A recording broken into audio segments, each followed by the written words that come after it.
అందరికీ నమస్కారం. శ్రీమాత్రే నమః. తులారాశి వారికి 20, 21, 22 తేదీలలో మీకు జరిగేది తెలిస్తే ఖచ్చితంగా ఆశ్చర్యపోతారు. ఎన్ని పనులు ఉన్నా సరే ఒక 10 నిమిషాలు వీడియోని వినండి. ఎందుకంటే అసలు ఈ 3 రోజులలో మీకు ఏం జరగబోతుంది, ఎక్కడికి వెళ్ళబోతున్నారు, ఎవరిని కలవబోతున్నారు, మీరు తీసుకునాల్సిన నిర్ణయాలు ఏమిటి, అలాగే అంటే మీకు అర్థం కాని కొన్ని రకాలైనటువంటి విషయాల్లో మీరు తీసుకోవాల్సినటువంటి నిర్ణయాలు ఏంటి, ఇలాంటివన్నీ కూడా మీకు కొన్ని జాగ్రత్తలు అనేటివి ఈ వీడియోలో చెప్పడం అనేది జరిగింది. కాబట్టి వీడియోను పూర్తిగా చివరి వరకు వినండి. అలాగే మన వీడియోకి ఒక చిన్న లైక్ ఇచ్చి సపోర్ట్ చేయండి. మీరు లైక్ చేయడం వల్ల వీడియో మరికొంతమందికి తులారాశి వ్యక్తులకు చేరే అవకాశం అనేది ఉంటుంది. తులారాశి వారికి రాశి చక్రంలో 7వ రాశి, ఈ రాశికి అధిపతి శుక్రుడు కాబట్టి అంటే ఈ శుక్రగ్రహం యొక్క అనుగ్రహం అనేది తులారాశి వారి మీద పుష్కలంగా ఉంటుంది. కాబట్టి వీరికి ధనపరంగా సమస్యలు అనేటివి చాలా వరకు కూడా తక్కువగా ఉంటాయని చెప్పుకోవచ్చు.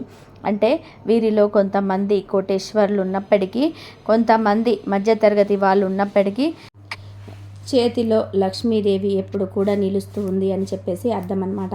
అంటే కోట్లు ఉండాలని ఇక్కడ రూల్ ఏం లేదండి.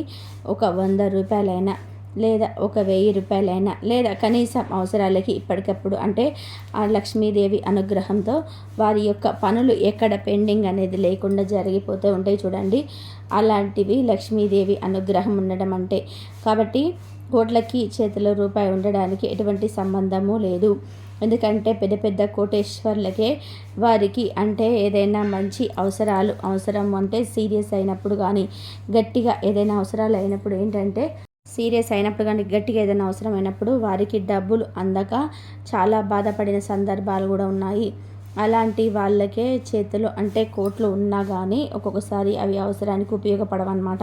కానీ కొంతమందికి ఏమీ లేని వాళ్ళని చూస్తే వాళ్ళకి కొన్ని ప్రమాదాల నుంచి అలాంటి అవసరాల నుంచి గట్టెక్కిన సందర్భాలు కూడా ఉంటాయి. అంటే ఎవరో ఒకరు ఇచ్చే రూపంలో కానీ ఎప్పుడైనా సరే ఆ యొక్క కలుసుబాటు అనేది ఎప్పటికప్పుడు చేతికి డబ్బులు అందడం అనేది ఈ తులారాశి వారి మీద ఉంటుందని చెప్పుకోవచ్చు. చిన్న అవసరాలైనా పెద్ద అవసరాలైనా సరే. మీ గురించి మరిన్ని ఆసక్తికర విషయాలు తెలుసుకునే ముందుగా వీడియోని అయితే లైక్ చేసి వీడియోని షేర్ చేసి సబ్స్క్రైబ్ చేసుకోవడం మాత్రం అస్సలు మర్చిపోకండి ప్లీజ్. ఇక తులారాశి వారి విషయానికి వస్తే వీరి జీవితంలో చాలా రకాలైనటువంటి సమస్యలు ఎదుర్కొన్నారని చెప్పుకోవచ్చు. అంటే ఎన్ని ఉన్నా కూడా వీరి జీవితంలో అన్నింటికన్నా కూడా కష్టాల సంఖ్య అనేది ఎక్కువగా ఉంటుందన్నమాట. చిన్న వయసు నుంచి కూడా వీరు జీవితాంతం కూడా అసలు ముసలివారిపై అయిపోయేంత వరకు కూడా వీరికి కష్టాలు అనేటివి వస్తూనే ఉంటాయి. అయితే ఎన్ని కష్టాలైనా సరే చాలా వరకు కూడా వీరి మనస్తత్వం ఎలా ఉంటుందంటే మనకంతా దేవుడున్నాడు, దేవుడిని నమ్ముకున్నాము, మనం ఎవరిని ఎలాంటి ఇబ్బంది పెట్టలేదు, ఆ కష్టం ఇచ్చినటువంటి ఆ దేవుడికే తెలుసు, దాని నుంచి ఎలా బయటపడేయాలి అనే విషయం కూడా అని చెప్పేసి ఇలా మనస్తత్వం అనేది కలిగి ఉండి చాలా వరకు కూడా వాటిని అంటే వచ్చినప్పటికీ కూడా ఇబ్బందులు పెట్టినప్పటికీ కూడా ఎక్కడ కూడా బాధపడడం అనేది అంటే పడ్డన్నాళ్ళు పడ్డారు, ఇప్పుడు ఏంటంటే వదిలేస్తున్నారని చెప్పుకోవచ్చు అనమాట. ఎందుకంటే దేవుడి యొక్క శక్తి అనేది వీరికి బాగా అర్థమైంది. ఎందుకంటే శివుడు ఆజ్ఞ లేనిది చీమైనా కుట్టదు అంటారు కదా. అలాగే దేవుడి యొక్క ఆజ్ఞ లేనిదే లేకపోతే ఏదైనా గత జన్మ పాపాలు పుణ్యాలు అవ్వచ్చు. మనం ఇప్పుడు ఎవరికి ఏ ఇబ్బందులు పెట్టాల్సిన పని లేదు, ఏమి చేయాల్సిన పని లేదు. కానీ ఏదో జన్మలో చేసినటువంటి వాటి వల్ల పెద్దలు చేసిన అవ్వచ్చు లేదా మనమే చేసుకునే అవ్వచ్చు తెలిసి తెలియక ఇలాంటివి ఏంటంటే కొన్ని వెంట పడుతూ ఉంటాయన్నమాట. అలాంటివి వాటి వల్ల మనము వద్దనుకున్నా కూడా మన ప్రమేయం లేకుండా మన జీవితంలో కష్టాలు అనేటివి వస్తూ ఉంటాయి. కాబట్టి అలాంటి వాటిని తీసేసుకోవడం కోసం ఏంటంటే కాస్త మనం ఇంట్లోని నిత్య దీపారాధన చేసుకోవడము, కాస్త కుదిరినప్పుడల్లా కూడా ఏదైనా గుడికి వెళ్ళి రావడము, సోమవారం రోజున శివాలయానికి వెళ్ళడము, ఇట్లా మంగళవారం ఆంజనేయ స్వామి గుడికి, శనివారం రోజున కాస్త వెంకటేశ్వర స్వామి గుడికి, ఇట్లా మీకు అవకాశం ఉన్నప్పుడు ప్రతి వారం అని కాదు అవకాశం ఉన్నప్పుడు చేసుకుంటే మీకేంటంటే చాలా వరకు కూడా సమస్యలను తగ్గించుకునే వాళ్ళం అవుతాం అన్నమాట. అలా ఈ తులారాశి వారి మీద ఏంటంటే మీరు ఎక్కువగా దైవారాధన ఎక్కువగా ఉంటుందండి. వీరి బయటికి చెప్పకపోయినా కానీ దైవాన్ని బాగా నమ్ముతారు. ఇళ్ళల్లో కూడా పూజలు చేస్తారు. అలాగే దైవానికి సంబంధించినటువంటి ఆ యాత్రలు అవ్వచ్చు, ఆ దేవాలయాలు అవ్వచ్చు, ఇలాంటివి కూడా వాటిని తిరుగుతూ ఉంటారు. ఎంత బిజీగా ఉన్నప్పటికీ కూడా ఖాళీ దొరికితే వీరు చేసేటువంటి పనులు ఇవే అన్నమాట. కాకపోతే పెద్దగా వీరి యొక్క గొప్పల గురించి కానీ వీరు చేసే మంచి గురించి కానీ ఎవరికి చెప్పుకోవడానికి ఇష్టపడరనమాట. అలా వీరికి అలా చేయటం వల్ల ఏంటంటే ఆ దైవానుగ్రహము, ముఖ్యంగా శివానుగ్రహం కూడా తులారాశి వారి మీద పుష్కలంగా ఉంది. వీరు ఇంకా ఇన్ని కష్టాలు పడినప్పటికీ కూడా అంతటితో ఆగిపోతున్నారు. ఆ సమస్య అనేది ఇంకా పెరగకుండా ఉంటుంది అంటే వీరు దైవానుగ్రహం వలనే అది జరుగుతుందన్నమాట. నిజంగా వీళ్ళకి అదృష్టవంతులుగా చెప్పుకోవచ్చు. దైవానుగ్రహం దక్కాలి అంటే అందరి మనుషులకి ఎన్ని చేసినా అంటే ఎన్ని పూజలు, నోములు, వ్రతాలు చేసినా కూడా అంత ఈజీగా దొరకదు. అది అదృష్టం ఉంటేనే జరగాలి. అలాంటి అదృష్టం అనేది ఈ తులారాశి వారి మీద పుష్కలంగా ఉందన్నమాట. ఈ 3 రోజులు వచ్చేటప్పటికి వీరు బాగా బిజీగా ఉంటారండి. కనీసం తినడానికి కూడా సమయం కుదరనంతగా, ఒకవేళ తిన్నా కూడా ప్లేట్ ముంగడ కూర్చున్నా కూడా హడావుడిగా తినేసి లేచి వాడి పనికి వెళ్ళేంతగా ఇలా ఉంటుందన్నమాట. అంత బిజీగా ఉంటారు. అయినా సరే వీరి కష్టానికి తగినటువంటి ప్రతిఫలాన్ని చూసి వారు పడేటువంటి కష్టాన్ని మర్చిపోవడం అనేది జరుగుతుందన్నమాట. అలా అంటే వీరి కష్టం వల్ల అలసిపోతారని చెప్పుకోవచ్చు.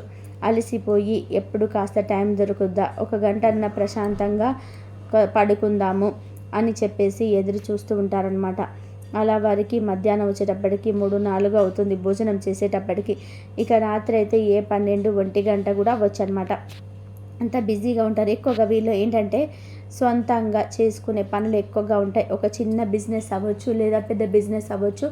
ఇలా వీళ్ళు ఏంటంటే సొంత కాళ్ళ మీద నిలబడతారు. ఒకరి కింద చేయడం ఏంటంటే చాలా వరకు కూడా వీరికి ఇష్టం ఉండదని చెప్పుకోవచ్చు అనమాట. వీళ్ళు ఒకరు ఉద్యోగస్తులు ఉండొచ్చు, అన్ని రంగాల్లో ఎవరైనా సరే ఉండవచ్చు. కానీ కాకపోతే ఎక్కడ ఉన్నా కూడా వీరికంటూ ఒక ప్రత్యేకమైనటువంటి గౌరవాన్ని, హోదాన్ని నిర్మించుకుంటారనమాట. ఎవరైనా సరే పలానా వాళ్ళు అంటే అంత మంచి పేరు ఉంటుంది, వాళ్ళకన్నీ తెలుసు, వాళ్ళు చాలా తెలివిగల వాళ్ళు అనేటువంటి ఒక గౌరవ మర్యాదలు అనేటివి పూర్తి స్థాయిలో సంపాదించుకుంటారు. అక్కడ కూడా ఎవరి కింద కూడా వీరు తగ్గరని చెప్పుకోవచ్చు అనమాట. ఎందుకంటే ఏదైనా సరే పనిని శ్రద్ధగా, బాధ్యతగా చేస్తారు కాబట్టి అందులో మెలకువలన్నీ వీరికి బాగా తెలుసు అనమాట. మన పని అన్నట్టుగా చేస్తారు. ఇక ఈ 3 రోజులు కూడా ప్రయాణం చేయాల్సినటువంటి అవసరం అనేది ఉంటుంది. ప్రయాణాల్లో కూడా కొంచెం జాగ్రత్త తప్పనిసరి. హెల్మెట్ అనేది పెట్టుకోవడం, బండి మీద వెళ్ళేటప్పుడు ఇలాంటివి ఏంటంటే వీరు పెట్టుకోరు. కాకపోతే పెట్టుకుంటే మంచిది. ఎందుకంటే మనం జాగ్రత్తగా ఉన్నప్పటికీ కూడా ఎదుటివారు ఎలా ఉంటారో తెలియదు కాబట్టి హెల్మెట్ అనేది పెట్టుకోవాలి. కార్లో అయితే సీట్ బెల్ట్ పెట్టుకోవాలి. ప్రయాణాలు చేసేటప్పుడు ఫోనుల్లో మాట్లాడకుండా ఉంటే చాలా మంచిది. ఎక్కువ వీరేంటంటే వీరి కుటుంబానికి సంబంధించినవి అవ్వచ్చు, లేకపోతే వీరు చేసేటువంటి వృత్తి రీత్యా అవ్వచ్చు, కొన్ని రకాలైనటువంటి నిర్ణయాలు తీసుకోవడంలో అటు ఇటుగా ఉంటున్నారు. అంటే ఇది తీసుకోవాలా వద్దా అంటే ఒక గృహ నిర్మాణం అవ్వచ్చు, ఇంటికి సంబంధించి, లేకపోతే ఒక కొనుగోలు చేయడం అవ్వచ్చు, ఒక బంగారం కొనుగోలు అవ్వచ్చు, ఏదో ఒకటి.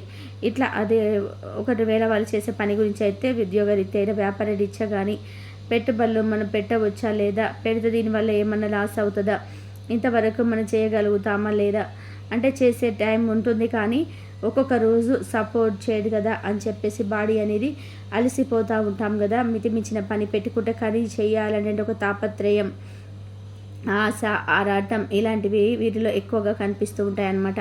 మంచిగా సెటిల్ అవ్వాలి, బాగా సంపాదించుకోవాలి, దీపం ఉన్నప్పుడు ఇల్లు చక్కబెట్టుకోవాలి అన్నట్టుగా. అలాగా వారు అనుకున్న దానికి తగ్గట్టుగా వీరేంటంటే మీరు చేయాలనుకున్న పనులు ఖచ్చితంగా మీరు వెనక ముందు ఆలోచించకుండా వీరు పని చేయొచ్చండి. ఎందుకు అంటే మీకు చేయాల్సిన పనిలో మెలకువలు కనుక తెలిసి ఉంటే, అనుభవం కనుక ఉంటే ఆ పనిని మీరు పెట్టుబడి పెట్టుకొని చేసుకుంటే మీకు అంతకంత లాభాలే వస్తాయి. దానివల్ల ఇబ్బంది అయితే ఏముండదు.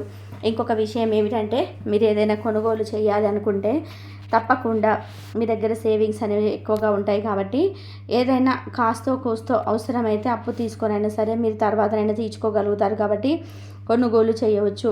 ఎందుకంటే చేసేటప్పుడే ఏదైనా చేయాలి. ఒకసారి అన్నీ పెట్టుకొని అంటే పూర్తిగా మొత్తం పెట్టుకొని చేయాలంటే ఎవరి వల్ల కూడా కాదు.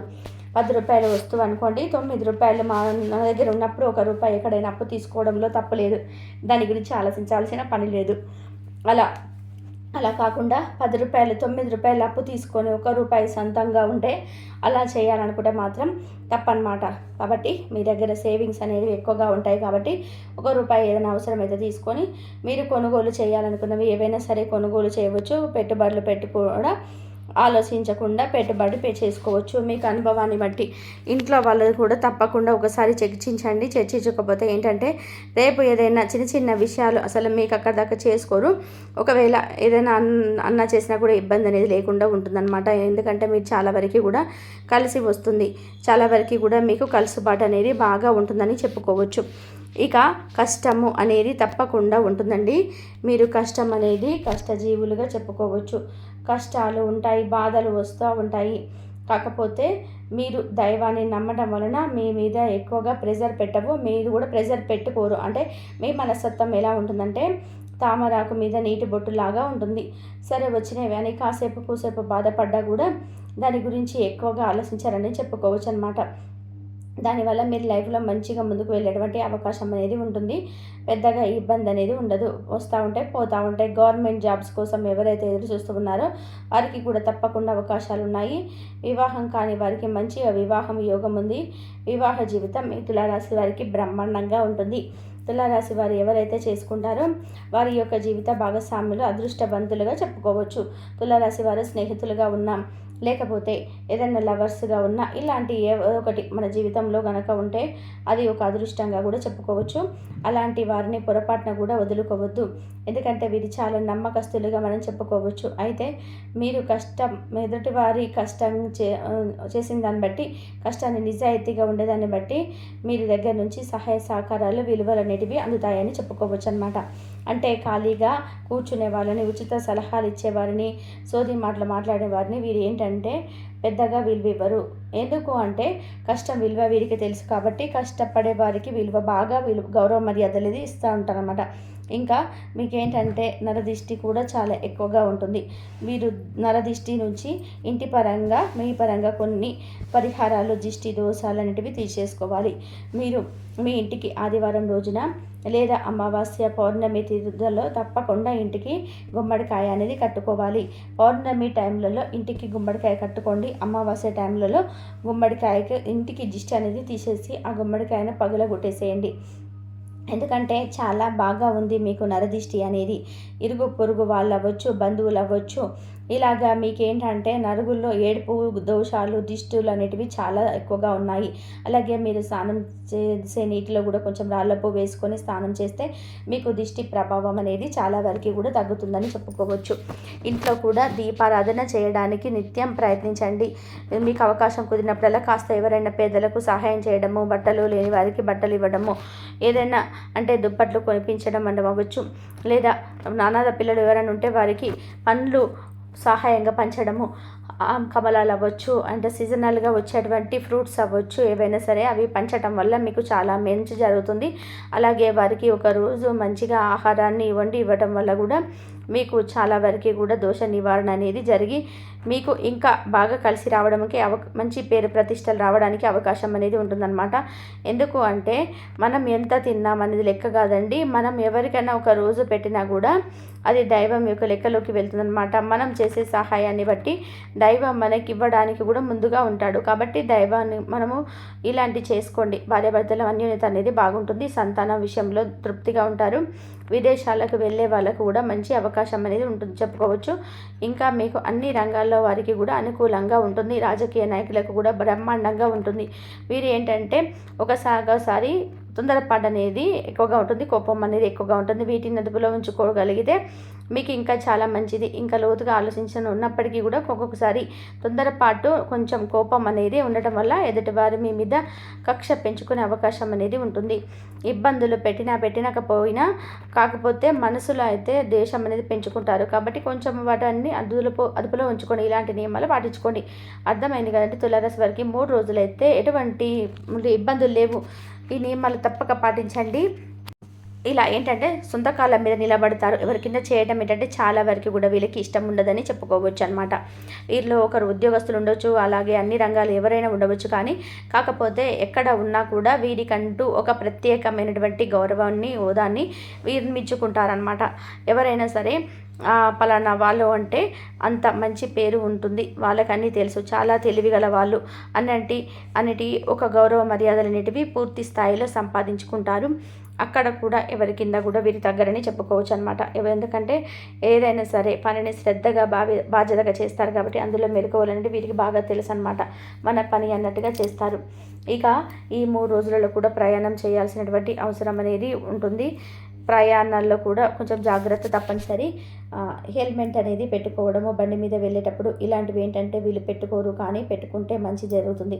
ఎందుకంటే మనం జాగ్రత్తగా ఉన్నప్పటికీ ఎదుటివారు ఎలా ఉంటారో తెలియదు కాబట్టి హెల్మెట్ అనేది కంపల్సరీ పెట్టుకోవాలి. కార్లో అయితే సీట్ బెల్ట్ పెట్టుకోవాలి. ప్రయాణాలు చేసేటప్పుడు ఫోన్లో మాత్రం మాట్లాడకుండా అంటే చాలా మంచిది. ఇక వీరేంటంటే వీరి కుటుంబానికి సంబంధించిన అవ్వచ్చు, లేదా వీరి చేసేటువంటి వృత్తి రీత్యా అవ్వచ్చు, కొన్ని రకాలైనటువంటి నిర్ణయాలు తీసుకోవడంలో అటు ఇటుగా ఉంటున్నారు. అంటే ఇది తీసుకోవాలా వద్దా అని చెప్పి ఆలోచిస్తూ ఉంటారనమాట. ఇంతవరకు చూసినందుకు ధన్యవాదాలు.